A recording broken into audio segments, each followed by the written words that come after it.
Welcome to episode 4 of Radio Omnicor's podcast. I'm your host, Colleen Marcel, and I'm joined by my co-host, Marcel Harper. Great to be here. You can find all our podcasts on iTunes or at our website, omnicor.co/podcast. And this week features Arthur Goldstuck, an award-winning IT journalist, and is regarded as South Africa's leading expert on internet and mobile technology trends.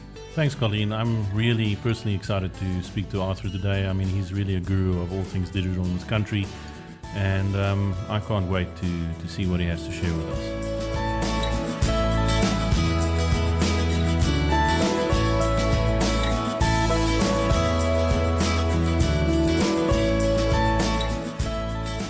So welcome everyone to our episode 4 podcast. We are so thrilled to host Arthur Goldstuck today. Marcel's in the studio, my co-host.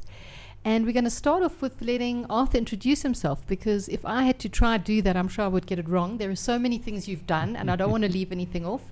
But to say that you have an amazing brand in the industry, and we're really thrilled to consult with you today in the podcast.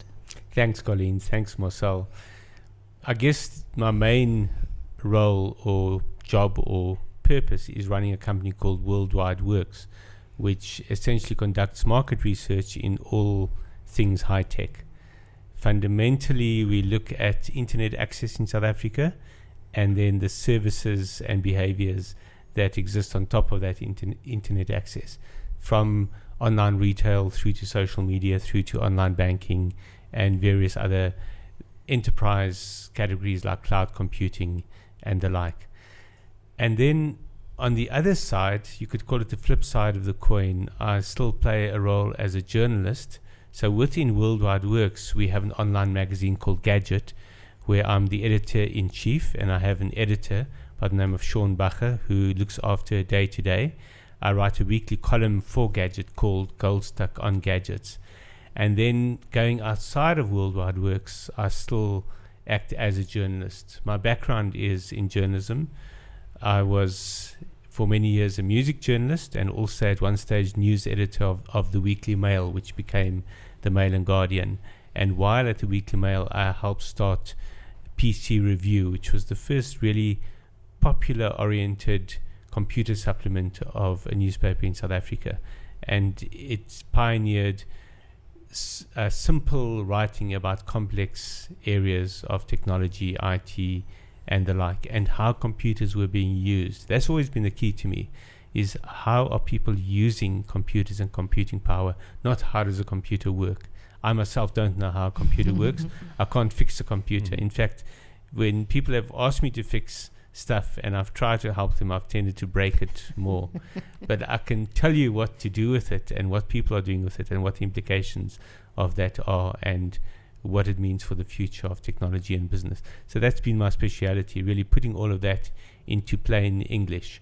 And then in between the two, the journalism on the one side and the research on the other side, I do a lot of corporate speaking and talk to corporate audiences about where technology is going and what the impact that will have on business. I write 2 columns every week, one that appears in Gadget as well as being syndicated in print to The Citizen and online to Fin24 and a few other publications that have the rights to pick up that content on an ad hoc basis. And then the other column is for the Sunday Times on the back page of the Business Times section, and that's called Signpost, which sums up what it's about. It's really looking at new technology or trends that are shaping the present or the future of the business use of technology. So it can be a consumer technology story in terms of the device, but I would always look at what it means for the technology world or for the smartphone industry or for the business world. So between those 2 columns, it gives me a very wide range of topics I can cover in the technology space, and it really interplays well with the research and with the corporate speaking side of things. So that sums up most of what I do, but I'm sure I've forgotten some things that may come up. Have authored how many books by now? I guess I do that as well. I've written 19 books, of which most have been around urban legends and quite a few humor related books as well. So all of that keeps me sane, because it means that I don't have my head in only one sandpit. Right. That sounds very busy. I mean, if you're writing books and doing all the things you said, I'm imagining in your spare time you sleep. Spare time. I've heard of that, and sleep rings a bell. But I'm not writing books all the time. In fact, I don't really have time to write books these days. My last one was 2 years ago, which is co-authored with Nikki Bush. She's the parenting expert. We wrote Tech Savvy Parenting together. Right. But I wouldn't have been able to do it if I hadn't co-authored it. So at the moment, I find very little time for writing books. But I am reaching a point where I'm able to explore more, both in my head and on paper and in conversation with people, because of a magical event that happened just a few weeks ago. It's called Inbox Zero, which is a mythical. Fabulous. It's a mythical event, but I proved that it's actually real. I spent 4 days of a long weekend purely tackling my email, and came out of the weekend with an empty inbox. And the astonishing thing about that is how it cleared my head to think about other projects, the future, and essentially being more creative in what I was doing. So I highly recommend that as a foundational strategy for anyone who's wrestling with time management. So I would love to ask a question, kick that off, to say that Omnicor has just appointed you as the advisor to the Minister of Telecoms in South Africa. And we would love to know, what would the most important urgent strategies be that you would suggest as the advisor? The sad thing is, I already tried that. The previous Minister of Communications did appoint me to something called the National Broadband Council. He appointed 10 people to that council, and we met quite a few times, including with the minister himself. But sadly, that minister, who was Yunus Karim, and probably the most effective minister we ever had in the 9 months in which he was in the position, he was shoved back to the backbench when they split the Department of Communications into two in order to provide ministerial posts to close associates of the president. And with that appointment, the role of the Broadband Council, while still existing on paper and being a statutory body, which was formally announced in the Government Gazette, no longer met, and never met with the minister. And at the end of last year, I resigned from that body, along with the chairman and the vice chair of the body. We all resigned from it because it was playing no purpose. So the first thing that I would advise the minister is to listen to your stakeholders, talk to them, meet with them, understand what the issues are, as opposed to seeing your ministerial post as a reward for past endeavors of whatever kind they may have been. Purely by listening and then acting on what you hear, you're going to help transform telecommunications in this country. But by seeing the post as a reward, you contribute to stagnation. And that's where we sit at the moment, telecommunications in South Africa. Okay, good. I mean, to follow up on that, I mean, one of the questions I've always thought about is, because in some weird kind of way, when you live an interconnected life, where you live part of your life on the internet and part of it offline, you can sometimes lose track of what reality is, because much of online life occurs in Europe and America, and a lot of the content is produced there versus living in South Africa. So my roundabout question to you would be, how far behind are we in terms of telecommunications infrastructure, in terms of our access to information, in terms of access to fast internet? I mean, how far are we, and how long is it going to take for us to catch up?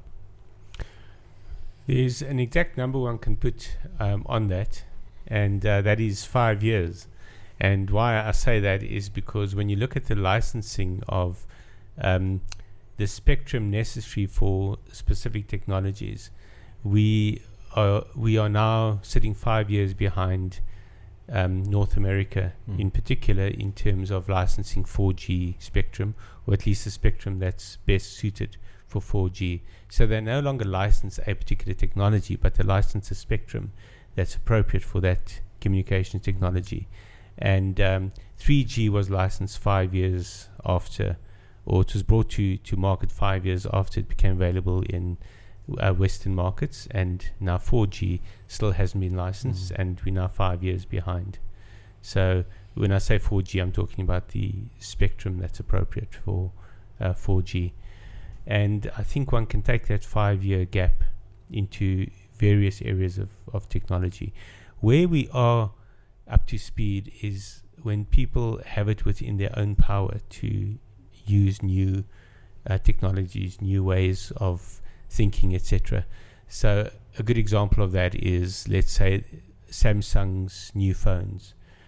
They are released in South Africa usually the same day or the same week that they're released internationally. So that's obviously Samsung making a point of that, but they also appreciate that this market is ready for the latest in smartphones, and they're not going to keep us waiting because they see us as being behind the curve, or that they don't have to look after us as well as other markets.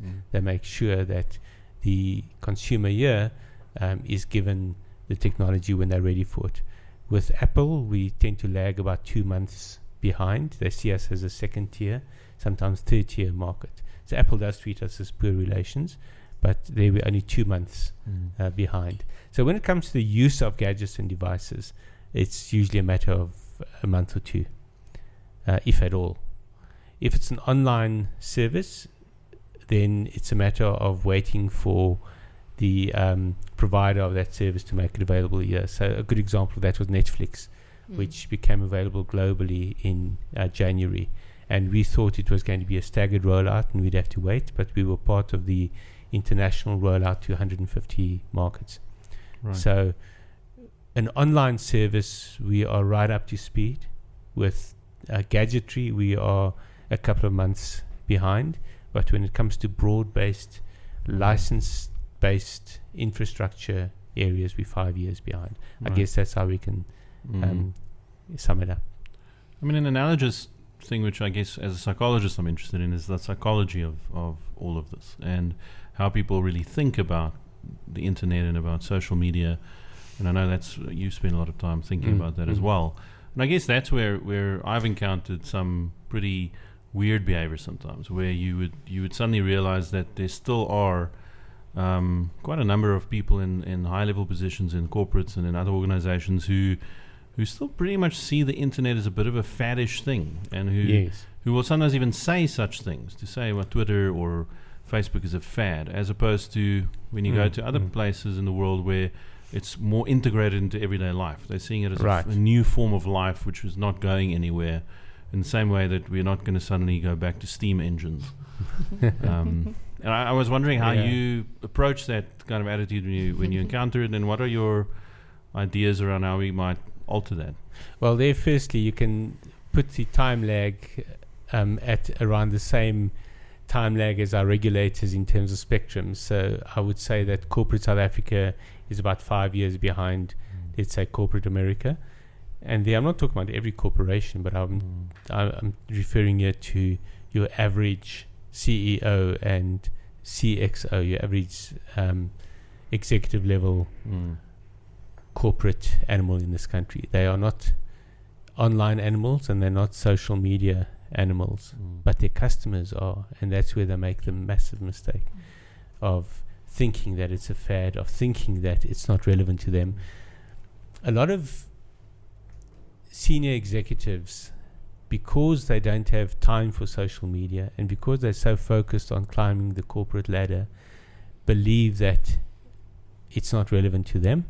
And if it's not relevant to them, it's not relevant to their business. Or they will see it as something that we have to do because everyone else is doing it, but I actually don't like this stuff and I don't believe in it. And when you have that mindset at the top, it tends to pervade the corporate culture. And the result is that those companies tend to make massive mistakes in social media. So the big reputational disasters that you see in social media are often a consequence of there not being buy-in from the top, and therefore there's an inability for the organization to respond when there's a social media disaster. And there are quite a few examples of companies that have come out superbly from a potential reputational crisis because there's been buy-in from the top. F&B is an example. A few years ago when I think Lightning took out their entire call center system and online banking system at their headquarters. And they very quickly went onto Twitter and Facebook to respond, because Michael Jordan at the time was the CEO of F&B, and he not only buys into social media, but he leads in social media. Certainly while he was leading F&B, he was also one of the leading executive lights on Twitter, and he understood the importance of instant response, and he went actively into Twitter to deal with queries, with customers, with the media, etc. Whereas you usually find that companies where you don't have that level of buy-in, there's the picture of headless chickens running around trying to decide how to deal with this crisis before they can respond, and by that time the public has taken the messaging over and completely undermined any efforts that come later from the company, and then they find that their crisis management demands are doubled or trebled over what they would have been. So the cost in time, in resources, is massive when you don't have that buy-in from the top, and therefore you don't have an ability to respond on the fly to major issues or opportunities. So I think that's a good segue into the next question I have, which speaks to the careers of the future. In 10 years' time, what do you think is going to be happening regarding social media? Is it going to be more legitimate and taken more seriously? There's no question, although it might have a different shape to what it has today. So right now we're seeing Twitter stagnating, for example. In South Africa, it's still growing. It's a massively important platform in this country. But in the United Nations, it's stagnating and may even be slightly on the decline.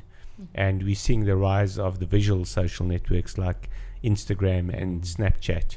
And particularly amongst the teenagers, Snapchat is now the dominant social media platform in the United States and rising very fast in South Africa.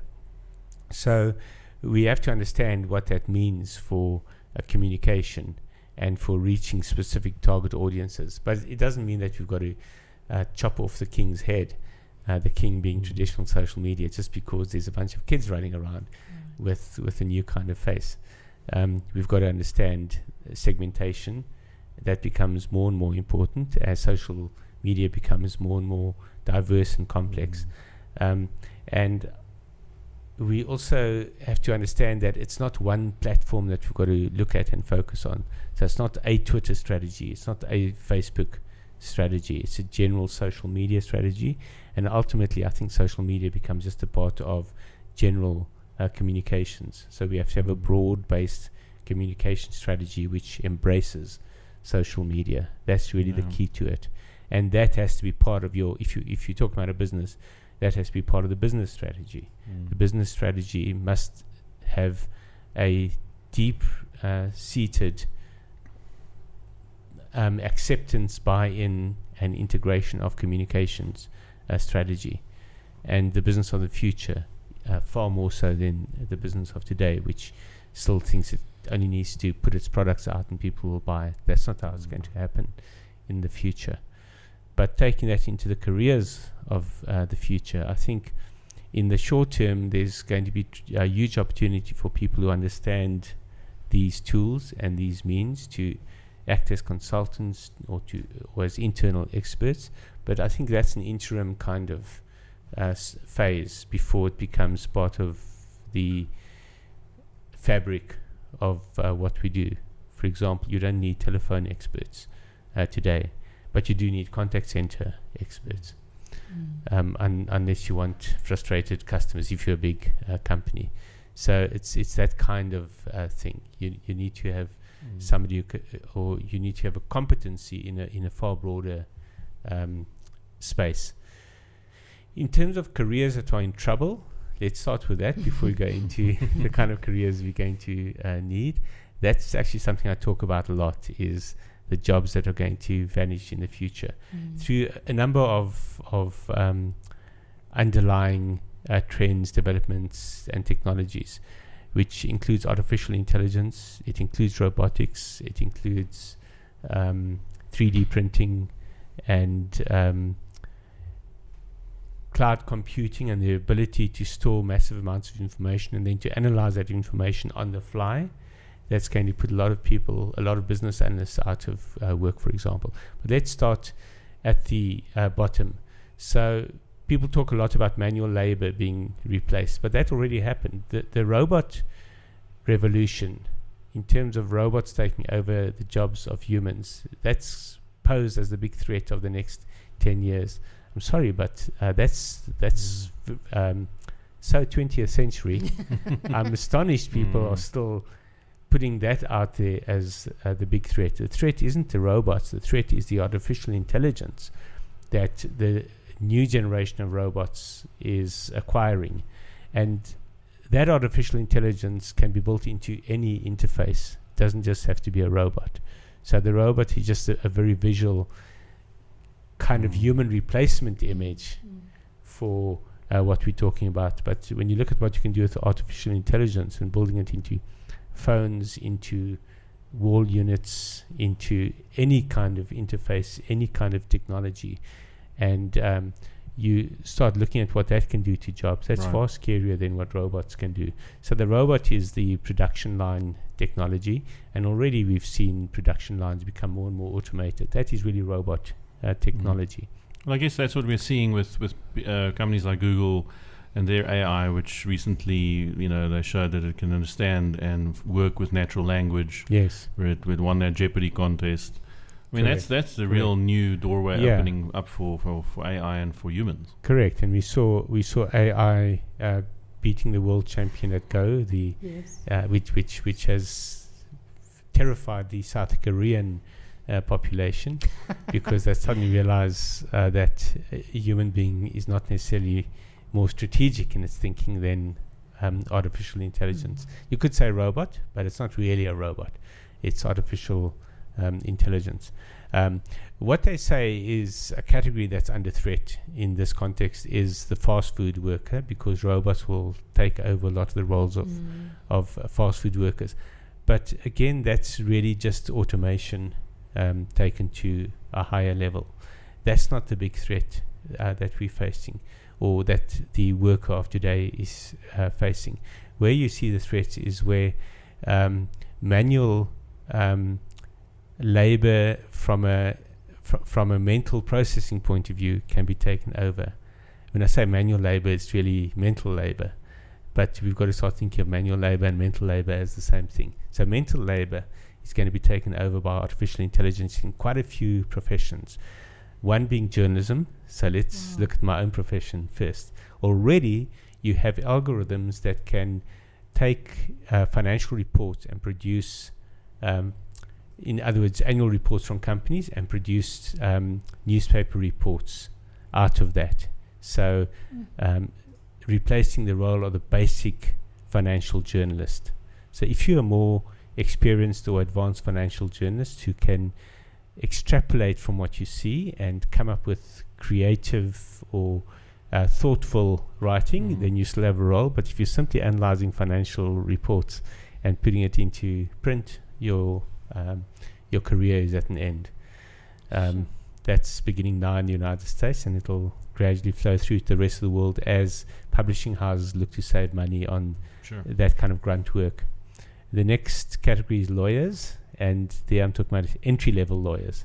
So the typical intern in a law firm, or the apprentice, or the articled clerk, part of what their role is going through huge volumes of case law, or processing massive volumes of documentation related to a particular case.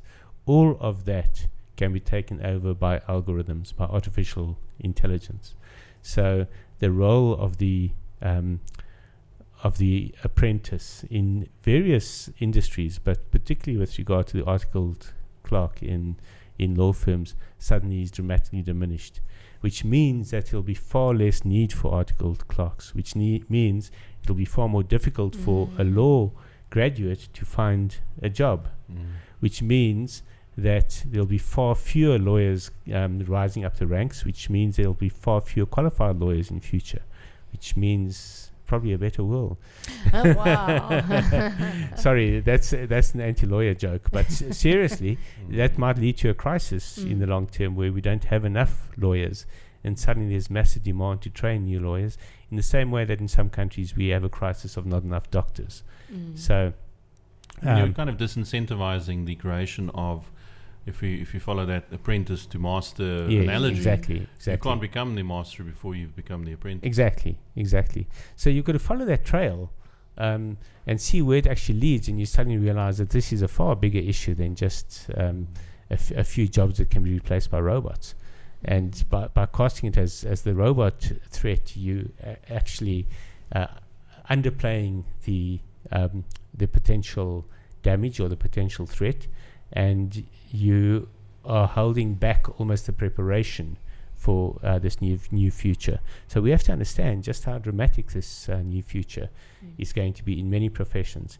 And then talking about doctors and the shortage of doctors, this is one of the areas where I think no one sees it coming, because you imagine that one profession that must be safe is the doctor, because from diagnostic through to surgery, how do you replace the doctor? Well, there's some bad news for the highest trained doctors that we have, and that is your heart surgeon, your cardiac specialist, because of not what's happening with robots, but what's happening with detecting and diagnosing heart disease. So earlier this year, a Swiss institute released a working prototype of a tiny device that can be injected into your bloodstream. And this device detects a molecule that is released in the blood 4 hours before a heart attack. And this is a known molecule, but it's the first time they've been able to, in such an almost non-invasive way, detect that molecule on the fly. So that's step one. This little a nano computer detects the molecule, but then it sends a signal to a receiver that's planted on your skin. Sure. And that receiver gets the signal, and then in turn it has a transmitter which is linked to your smartphone. So your blood phones you to tell you that you're 4 hours away from a heart attack. Better get to a hospital fast. Jeez, that takes wearables to a whole new level. Absolutely. Now, you say, well, how are you going to know that you should have one of these? Well, there are numerous categories of patients who are regarded as being at risk of heart attacks. And there are numerous people who are diagnosed with heart disease. And those are clearly the people who are susceptible to heart attacks. So you start with them. You inject this into every one of them, link it to their smartphones. And suddenly the proportion of the population that is most prone to heart attacks has an early warning system built in. So instead of waiting for the heart attack to happen, they get themselves to a hospital or get themselves into a situation where they can be treated in advance. So despite that molecule having appeared, I imagine there'll be treatment to ward it off. In the same way that if someone has a heart attack in the hospital, they can treat them immediately and mitigate the impact of that heart attack. Whereas the longer you wait to get to a hospital, the worse the impact is. It's the same with this molecule. You can mitigate the effect or the likelihood of that heart attack or the severity of that heart attack. Now, think what this means on a number of levels. Firstly, it saves the medical aid companies massively.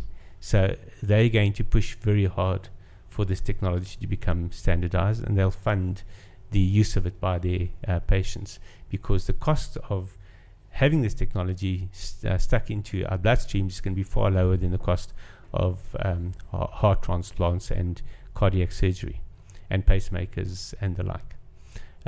If pacemakers are standard, you can imagine that this kind of technology will be even more easy to standardize. But then there's a little knock-on effect. Again, I said you must always follow those dots, follow the trail to what comes next, what's next in the food chain of that technology. Yeah. And what comes next is that the person who was going to have a heart attack and was going to need heart surgery doesn't have a heart attack and doesn't need heart surgery. And suddenly the cardiac surgeon is standing idle. So if he's just a cardiologist, he still has an important role to play to mitigate the effects of this impending heart attack. But if he's a cardiac surgeon, if he's a heart surgeon, then suddenly he finds himself potentially without a job. But let's say he still has a role to play. Let's say you're still going to need surgery in these circumstances. What's also emerging is robotic surgery, where you use robotic technology, and it's not really a robot, it's more a precision instrument that you use to do the actual incision and the operating. And the surgeon, in fact, becomes a machine operator as opposed to a surgeon. And once the surgeon can do that inside an operating theatre, he or she can certainly do it remotely as well. And if you can do it remotely, and you don't have to be at a particular hospital, and you can manage heart surgery at a range of locations, you also need fewer heart surgeons. So heart surgeons are one of the categories that have to look out for their future careers. Or if you're planning to specialize in cardiology, then you've got to seriously think about what role you're going to play within that. So the picture I'm trying to paint here is that from the very bottom of the jobs value chain, you could say, all the way to the very top, jobs are going to be in jeopardy, and people have to rethink the future. But good benefits coming with it. Massive benefits for humanity. Humanity benefits massively. Yes. I mean, really, but in terms of careers, you've got to rethink your career. It seems like we're pushing back that boundary of having to rely solely on clinical judgment, human intervention, versus having much more reliable systems which benefits everyone. 100%. You've hit the nail on the head, and that message is exactly why I'm excited about autonomous vehicles. Because a lot of people say, I wouldn't drive in a car that drives itself, but personally, I far more trust a vehicle that is driving based on sensors and all the information from the road, from the car itself, and from cars around it being used to determine its path and to make decisions, than a human being who's sitting looking at his cell phone or trying to send a WhatsApp message while focusing on a road where there's all these other cars doing the same things. It's a scary, scary world out there in terms of people's behavior on the roads. Every day now I see people in front of me. Luckily they're in front of me. I'm worried that they might be behind me as well, but slightly weaving. And I immediately realized it's not because they're drunk, it's because they're looking at their phones. And I've actually overtaken someone who's been weaving, and I thought, what are they doing? I drive past and I see they're looking at their phone. I think, are they insane? Scary behavior. And in fact, research has shown that the effect of focusing on your phone or of texting is how the research usually costs. The effect of texting is equivalent to the effect of driving drunk in terms of impact on road safety. So that's what we're seeing happening right now. So I look forward to the day when cars drive themselves. Absolutely. I mean, I'm with you there, because I always find it kind of ironic when people say, I wouldn't want a car to drive itself, but they don't realize that very same person will get into an airliner where much of what's happening in that airliner is automated nowadays. And actually one of the reasons why it's such a safe form of transport is we've taken as many of the human elements out as we can, to the point now where, I mean, you fly a lot, Arthur, I'm sure, but I mean, mostly, I spoke to a pilot the other day and he said, but what passengers don't realize is many times this plane is landing itself. I am monitoring it, but I am not landing this aircraft. And quite frankly, I'm happier with that. Except when it's when the weather conditions are bad, then I really want a few human beings fine-tuning that landing. But it's same applies to cars. In certain circumstances and certain road conditions, the human being has to take over. But generally speaking, the more you can automate, the better. So it's one thing to look at which jobs are in trouble. A far more complex question is, which are the jobs of the future? What should we be preparing ourselves for? And it's not an easy answer, because the answer isn't this list of jobs. The answer is this list of capabilities. So we, in fact, have to prepare the children of today, the school leavers of today, and even the university students of today not for specific jobs, but for specific capabilities. And there are 3 key requirements of the 21st century working environment. And this is almost standardized. It's like a template that's been developed and agreed to by most people who've researched or analyzed or assessed this area. And those 3 are problem solving, creative thinking, and collaboration. So the ability to work in teams is going to be absolutely critical. And we already see that at the most successful companies in the world, like Facebook and Google, which are based on not a single physical product, practically. At least most of their business is not based on a physical product. But absolutely critical to working there is the ability to collaborate and work in teams. Creative thinking is obviously a key to all of these working environments, and it's the businesses that can think creatively as a whole that will have the massive advantage over the rest that still think in standard ways. And then, of course, problem solving. That's the key. If you are a problem solver, you can go into any job. So it doesn't matter what the jobs of the future are. You have the ability to walk into those jobs and make a contribution. And that's what our schools have to start preparing for. And the school I'm involved in is wrestling with exactly that. How do we prepare kids for these 3 requirements? So we know these are the requirements, and the challenge is how do we impose them or implement them in the school curriculum? And that's what the entire educational system should be working towards. I mean, one of the things we do a lot in Omnicor is measuring problem solving for our clients. So I think there's a good science, I think, behind measuring your abstract problem solving, which you can take anywhere. But the one which you mentioned, which I guess as a psychologist scares me a little bit, because most professional psychologists wring their hands and put their heads in their hands when they hear that word, is creativity, because it's such an incredibly difficult thing to conceptualize and measure. Some people have given up in the field of saying it's just impossible. What's your take on how does that creative thinking really manifest? What does it look like? You have to apply it to your environment and what the key drivers of your environment are.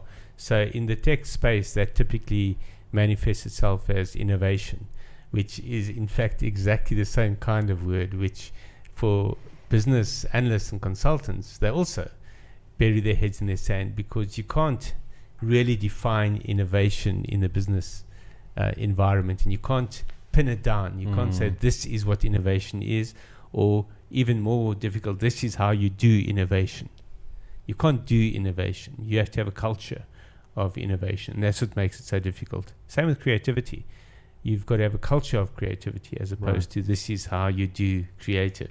You don't do creative, you are creative. Have you seen examples in your work with companies and corporates where, you know, what's a good culture of innovation as contrasted perhaps with a culture which doesn't cultivate innovation? I'm going to give an answer which won't be popular because it's very difficult to emulate. But there's 4 companies that really encapsulate it globally. That is Facebook, Google, Amazon, and Microsoft.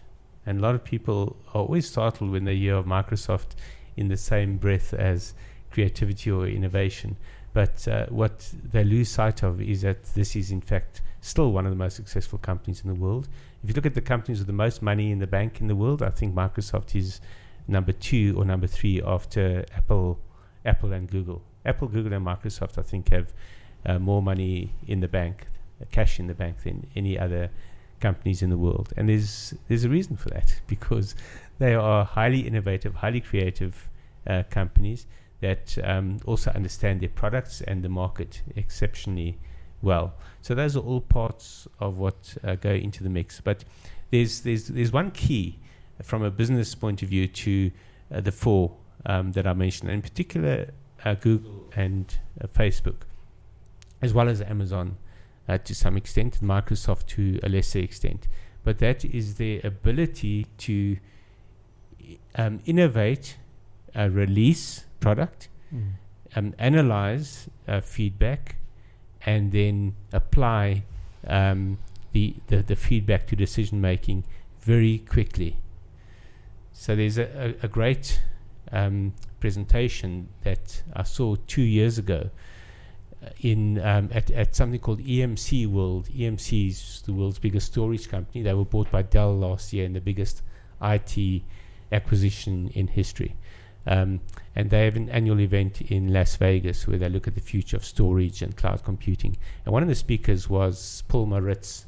And the reason that I specifically wanted to see him in action was because he's a South African who went in the very early days to work for Microsoft and became number 3 at Microsoft behind Bill Gates and Steve Ballmer. Wow. And then sold his shares, took his fortune, and I suppose bought a few yachts, but he also stepped in as CEO of a new company called VMware, which today is alongside Microsoft, the world's biggest cloud computing software company. The two of them, in fact, dominate cloud computing software worldwide. And he recently started a new company called Pivotal, which is a sister company to VMware. And the purpose of Pivotal is to provide the analytical tools for what's happening in the cloud. So it's trying to address every step of that value chain in cloud computing, storage, and analytics. But he had a great slide where he showed that decision-making cycle that I just spoke about, where you innovate, release a product, assess the feedback, and then based on the feedback, redevelop the product and then release it again. Now that cycle, the point he made was that cycle used to take 18 months, and for many companies, on average, and for many companies it still takes 18 months. And you might be thinking IT, but the example that he gave, which I thought was a very useful one, was fast food, where a hamburger chain releases a new item on the menu, and it takes them 18 months to get the feedback required to change that product or bring a new product to replace it to the market. Now, granted, that's a physical environment, and Google and Facebook are virtual or data environments where you're dealing with data and not with products. But the fact is that when you release a major product to the market, it's the equivalent to releasing a new hamburger. You want to get people consuming it, and you want to test their feedback and then tweak the product or replace it based on that feedback. And what I had no idea of was how fast these companies had become in moving through that cycle. The 18 months has become, would you like to guess? 2 what? 2 months? Too fast? 2 hours. No. Well, exactly. Wow. Exactly. So imagine you're a business competing with a business in the same segment that has been able to take your 18-month product cycle down to 2 hours. You toast. Yeah, you can't even compare those two. Yeah, exactly. And now, take it to the next step. Imagine you're doing it in real time. And now, imagine to yourself that's actually happening. Facebook does that in real time. They're actually they press the button to release a new functionality, perhaps without announcing it, and they test usage and response to it. And while they're watching, they decide, okay, people are not liking this, or they're using this in a way we didn't expect, let's change it. And in the course of a meeting where you're assessing the product, while it's being released, you can then change that product and re-release it. Makes me wonder about organizations who don't do this at all. Exactly. With products. Exactly. So that, I believe, is one of the fundamental changes that are coming through analytics. And that means that companies have to take data seriously, and they've got to take analytics seriously. And then on top of that, they have to learn to make decisions almost on the fly. And that requires those abilities that we spoke about earlier. So problem solving, creativity, innovation, if you like, but it's the innovation mindset and the creative mindset rather than this thing called creativity that you can pin down. And then, of course, collaboration, because you can't do that as an individual. You've got to do that as a team. So you can have teams focused on exactly that kind of activity all the time. And it strikes me as also very intriguing because you use the example of a hamburger, and we tend to think of quick turnaround product development inside of a software space. But I'm guessing with the Internet of Things and with those sort of innovations, you can start doing that with products we normally wouldn't associate with such a quick turnaround. Precisely. So you gave a very good example. The Internet of Things means that you've got sensors built into everything. You're picking up data from all kinds of areas. So car manufacturers, for example, they are really building the Internet of Things into their cars, and they're building their cars into the Internet of Things. So they have the perfect environment to collect all the information they need to see what works in their designs, in the performance of the vehicles, in its interaction with the road and other cars and other people. And the difficulty they have, of course, is that they can't redesign the car on the fly, but they can certainly design the cars in such a way that they can change the performance of the car, and they can change certain elements that, let's say a spoiler isn't working because it's creating too much friction, then they can immediately, for the next production run, adjust that spoiler. Obviously you're doing tests on this stuff all the time, but it means that you can change the design of a vehicle. In terms of the cosmetic design of the vehicle, you can change in a few weeks or months instead of it taking 5 years as it has in the past. Aren't Tesla doing that really, in terms of that instant change more around the software and not the... From a software point of view, yes, yes indeed. Yeah. And an example in the car industry where we're seeing the next generation of onboard information, the kind of displays built into your cars. Up to now, every car that you've bought that's got an onboard information or infotainment system, you stuck with what you bought. What came with the car, that's what's in the car. Now, at Mobile World Congress in Barcelona in February, Ford was a major exhibitor. And everyone I tell this, he says, what's Ford doing at Mobile World Congress? Well, partly their CEO, Mark Fields, gave a keynote address in which he said that Ford is now a mobile company. It's not a car company. And then on their stand itself, you could actually test their or play with their new onboard infotainment system. And what it is an interactive and connected system that links to your smartphone or your tablet, if you like. But any Android or iOS device, you could link to your onboard entertainment system, and the infotainment display becomes your Android or iOS display. So whatever is the latest on your phone becomes available in your car dashboard. So if there's a new version of, let's say, Spotify, which is a popular example used internationally, not yet here, but Spotify releases a new version, you don't have to buy a new car in order to get a new Spotify.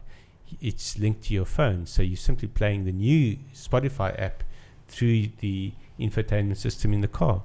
So let's even take a WhatsApp. You're using WhatsApp voice calling on your phone.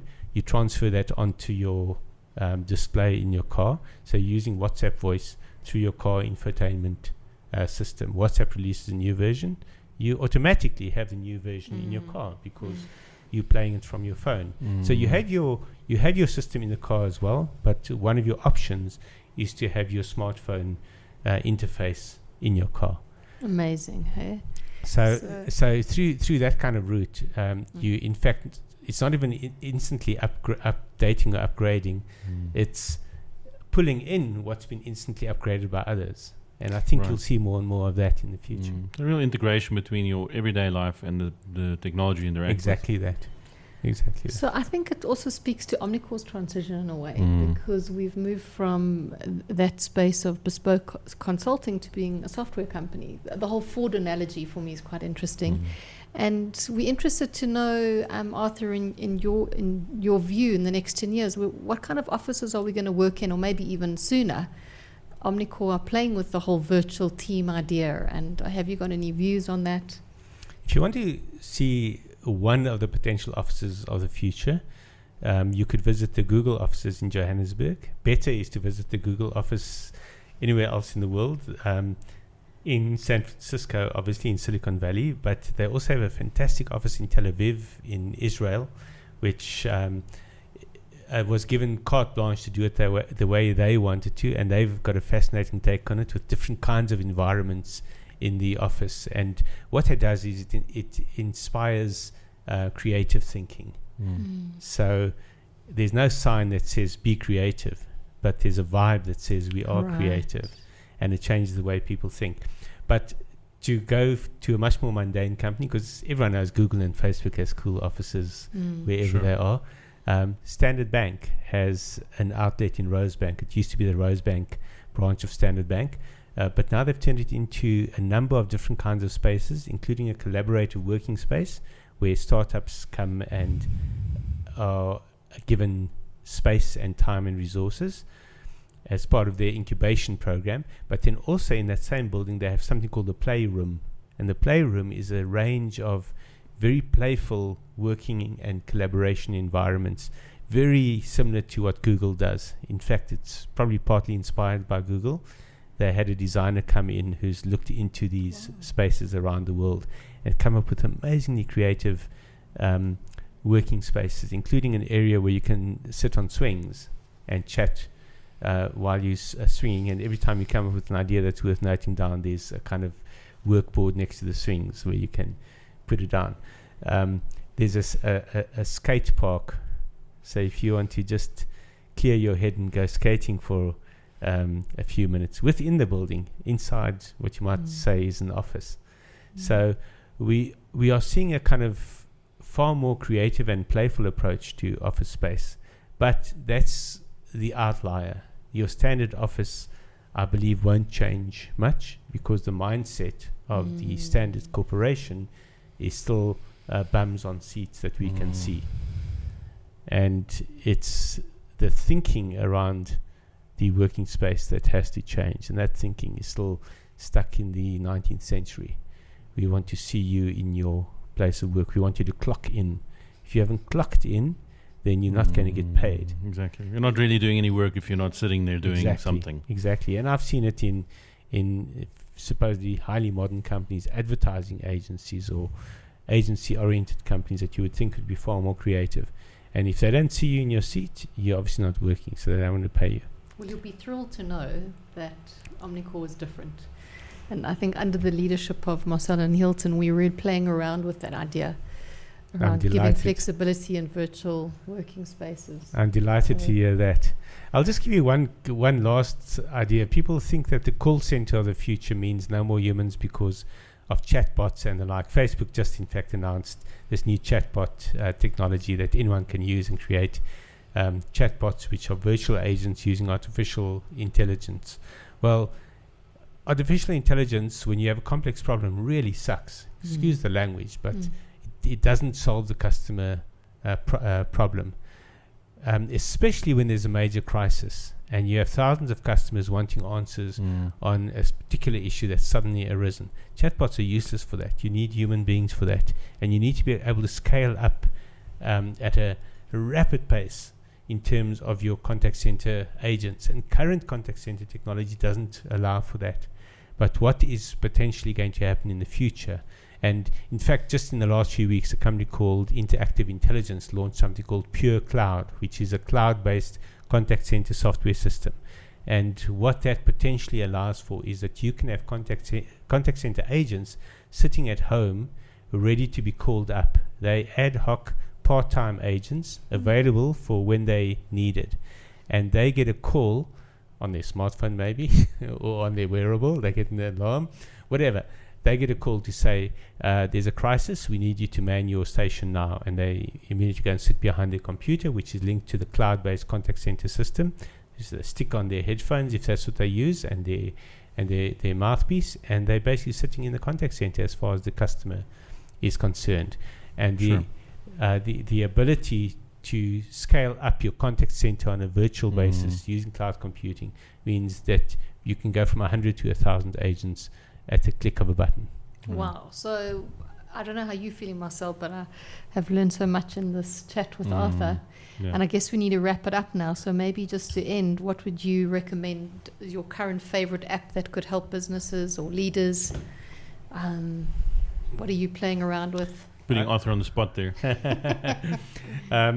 The question, I guess, is which apps I use the most. I use mapping apps probably more than anything else because it's become so crucial to get from one meeting or one venue to another, because I still have to do physical meetings. I still like to meet people, and people still like to see you face That's to very face. 20th century, So Arthur. it's so 20th century, but I'm at least using 21st century technology to help me out with that.